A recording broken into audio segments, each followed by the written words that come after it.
Bonjour, bienvenue pour cette nouvelle vidéo, c'est la deuxième de la semaine consacrée à l'action et aujourd'hui on va s'attarder sur ce dont je parlais un petit peu hier, je l'ai évoqué, les décisions qui restent finalement dans notre tête et dans lesquelles on n'a mis aucune action concrète en place. Il arrive que dans certains domaines, et généralement c'est plutôt récurrent, on prend des décisions mais sans vraiment les prendre. Pourquoi je dis ça? Parce qu'en fait, ces décisions, elles restent uniquement internes, mentales, intérieures. C'est-à-dire qu'on se dit, voilà, j'ai décidé, je vais faire ça, mais on ne le fait jamais. On ne passe jamais à l'action.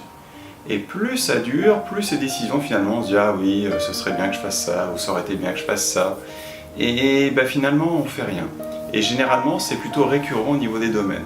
Du coup, je vous rappelle les domaines qui ont été listés par Alice Bourbeau, qui étaient la vie de couple, la sexualité, la vie familiale, le travail, les achats pour soi, les achats pour les autres, les loisirs, tout ce qui est cours et études, la santé, l'alimentation et le repos. Alors, tout ce qui est par exemple santé, etc., il y a beaucoup de personnes qui se disent « c'est décidé, je me mets au sport, je fais une activité physique » et des fois ils le font une fois deux, mais des fois jamais, ils ne passent pas à l'action. Des fois, ça peut être, je sais pas, dans d'autres domaines, ça peut être, j'aimerais bien apprendre à décider, j'aimerais bien apprendre à chanter, j'aimerais bien, voilà, ce genre de choses. Et les gens en parlent,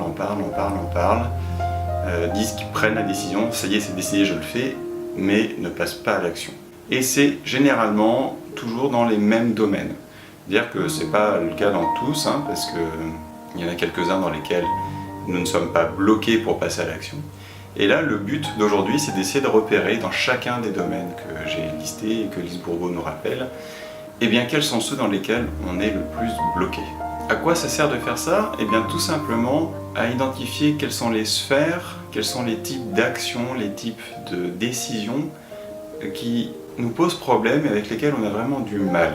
Et tout ça, c'est lié à des peurs, à des choses qui nous bloquent, à des choses qu'on n'accepte pas en nous, qu'on a du mal à assumer, à accepter en nous, où on a du mal à aller finalement à l'encontre du modèle qui nous est proposé autour de nous, on a peur de sortir de la conformité, ou en tout cas de la conformité telle qu'on la perçoit.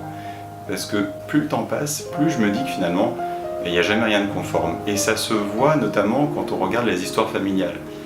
Et qui connaît une famille dans laquelle il ne s'est jamais rien passé? Alors je parle pas forcément de la cellule, juste la petite cellule familiale, je parle vraiment de la famille, de toute la famille.